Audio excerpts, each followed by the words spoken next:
I was having back pain, but I had no idea why I was having back pain.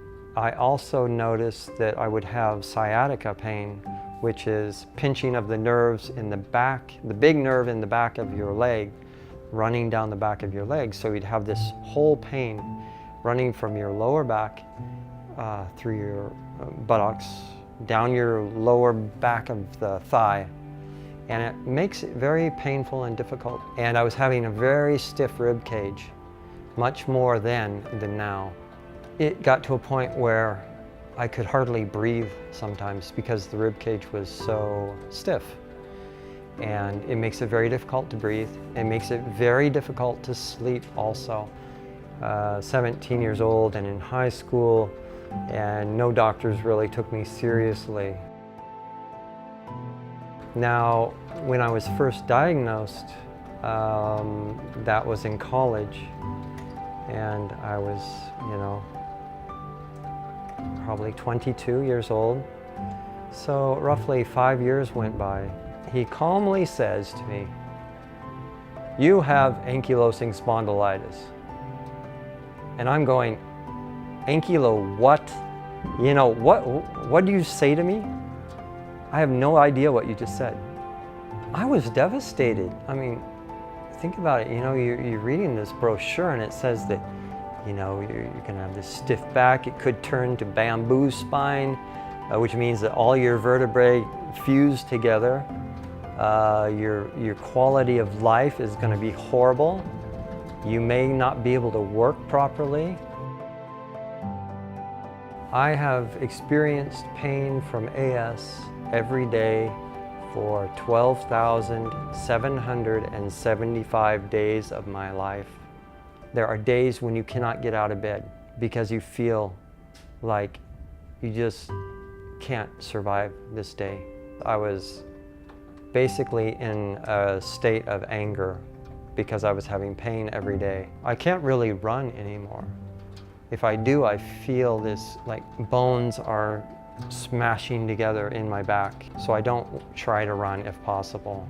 They found out that around 62% of AS patients feel considerable, meaning extreme pain in the workplace, and they cannot cope with monotonous movements or postures, or the wrong furniture that they sit in, or bosses who do not understand and they get fired because they cannot cope with the workplace. The workplace does not fit the AS patient. So these AS patients leave the workforce, causing them to have extreme financial problems.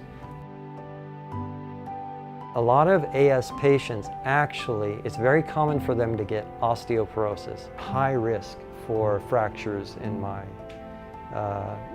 hip joints. The neck, the femoral neck is very thin.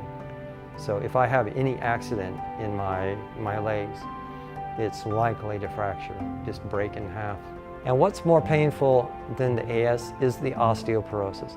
I twist and turn all night from one hip to the other hip, and you can't sleep on your back because then you have a painful back due to the AS. So you have to sleep on your side with a pillow between your legs. But no, you can't do that because you have osteoporosis and your hip joints are killing you all night. So I flip back and forth maybe 20 times. I hardly get any sleep. I started getting anterior uveitis, which is also called iritis. What happens is it's an inflammation of the iris. You have this huge red eye. You have this pain like you're getting shot in the eye with needles. Besides that, you cannot look at the light. You have photophobia. In my book, and this is my book, all right, Ethereal Dreams and Hope. I wrote this in 2011 because I wanted to help other spondies, but I also want them to feel that there is hope. It's important for a spondee to feel good about themselves. For me, it's photography and art. That is my release. That is how I transfer the pain and unhappiness into something that is beautiful.